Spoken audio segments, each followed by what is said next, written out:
So hello brain, আজকে এই ভিডিওতে আমি আপনাদেরকে দেখাবো কিভাবে আপনারা ফেসবুক হিস্টোরি এডিটিং করবেন, যেটা খুব ট্রেন্ডিংয়ে চলতেছে।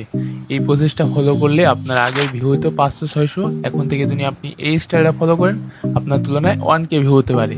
চলেন ভিডিওটা শুরু করি। তার আগে আপনি যদি আমার চ্যানেল নতুন হন, চ্যানেলটা অবশ্যই সাবস্ক্রাইব করে দিবেন। সো প্রথমে আপনাদের ফেসবুকটা ওপেন করবেন। এখান থেকে আপনারা গ্যালারি থেকে যে কোনো আপনার 4টা ছবি সিলেক্ট করবেন। জাস্ট আমি যেই প্রসেসটা ফলো করি সেম প্রসেসটা ফলো করবেন, আপনিও শিখতে পারবেন।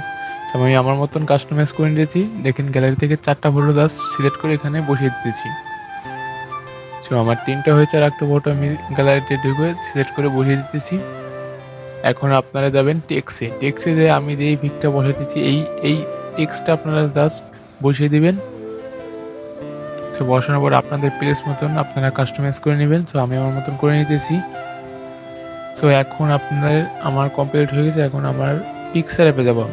আমার আগে থেকে একটা পিকচার অ্যাপে আপনার ছবি অ্যাড করা ছিল, এটার ব্যাকগ্রাউন্ড জাস্ট রিমুভ করে দেবো। সো ব্যাকগ্রাউন্ড রিমুভ হইতেছে। তো রিমুভ হয়ে গেলে আপনারা আবার ফেসবুকে যাবেন। ফেসবুকে যাওয়ার পরে আপনারা স্টিকারে দিয়ে আপনাদের পছন্দের একটা গান সিলেক্ট করে জাস্ট বসিয়ে দেবেন।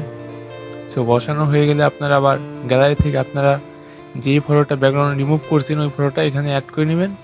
জাস্ট এখানে ইফেক্টে যেয়ে আপনার ব্যাকগ্রাউন্ডটা ব্লার করে দেবেন। জাস্ট রেডি হয়ে গেছে আপনার ফেসবুক হিস্টোরি। সো এখনও যারা না বুঝবেন অবশ্যই কমেন্ট করবেন। আর আমার চ্যানেল নতুন হলে চ্যানেলটা অবশ্যই সাবস্ক্রাইব করে রাখতে পারেন এরকম ভিডিও পেতে। Thank you.